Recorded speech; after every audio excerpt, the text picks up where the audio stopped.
This segment of DelmarvaLife is sponsored by TidalHealth. As we age, there are certain precautions we need to take to ensure we can remain healthy and functional into our later years. For men, an enlarged prostate is a common medical issue, and in order to seek relief from its side effects, there's a cutting-edge treatment option that urologists in the area are very optimistic about. I'm happy to introduce Dr. Elizabeth Cornfield Chadwell and Dr. David Cohen, both with TidalHealth Urology. Welcome to DelmarvaLife. Thank you. So let's start there. What is aquablation therapy and what does it treat?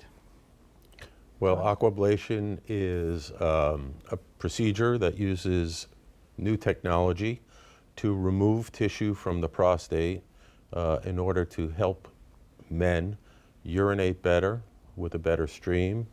If you're suffering from getting up at night or urgency or struggling to urinate, we remove the tissue, and this technology allows us to do that much more effectively.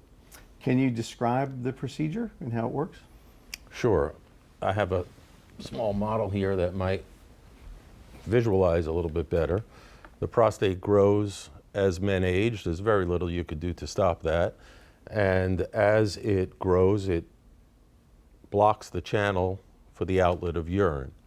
And what we do is we put a telescope in, and this new technology allows us to cut this tissue out using a water jet, and similar to a water pick, and at high pressure takes the tissue out using technology to control for the pressure and the depth to prevent any major side effects. So it's a different kind of procedure than usual.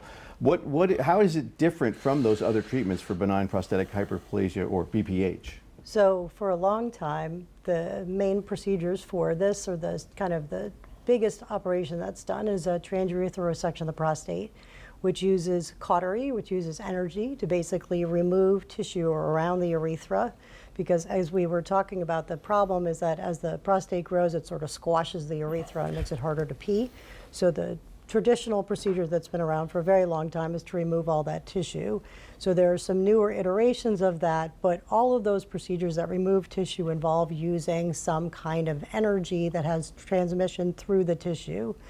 What's different about the aquablation is that since it's just a water jet, a high pressure water jet, it doesn't have that kind of thermal energy.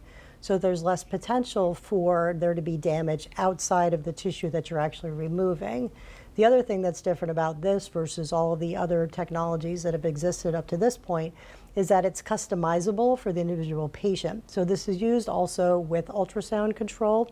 So you can see the entire prostate and you create a plan that shows exactly the tissue that you're treating, so that you're removing a very specific area of tissue. And the other thing that's different about this is that it protects the area where the ejaculatory ducts come into the prostate. So one of the big problems with these procedures over time has been basically impact on ejaculation.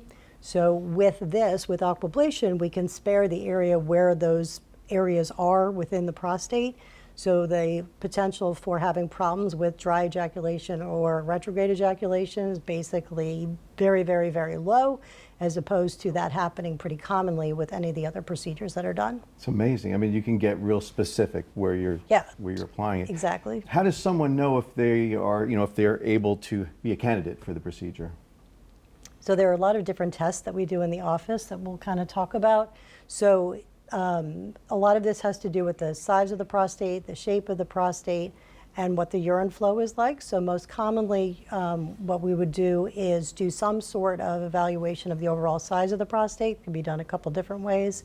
Take a look in the urethra with the telescope to get a sense of kind of the anatomy, internal anatomy of the prostate, and then do another urine test, generally called a uroflow, which is just to check how rapidly urine comes out, kind of when you pee, and then also check how well somebody is emptying their bladder, whether you leave a lot behind when you pee or not. So basically, if you're getting up at night multiple times, if you're struggling to urinate, if you have to run to get to the bathroom, if sometimes you don't make it, those are all symptoms that tell you that your prostate's probably getting bigger. It may not be from the prostate, so we have to make sure that it's the right diagnosis. And those are all the symptoms that go along with men aging. So if folks are interested in finding out more, obviously they can talk to their urologist or their doctor and go from there. Correct. Yes. Wonderful. Dr. Elizabeth Cornfield Chadwell and Dr. David Cohen, thank you so much for joining us this afternoon. Pleasure. Thank you for having us.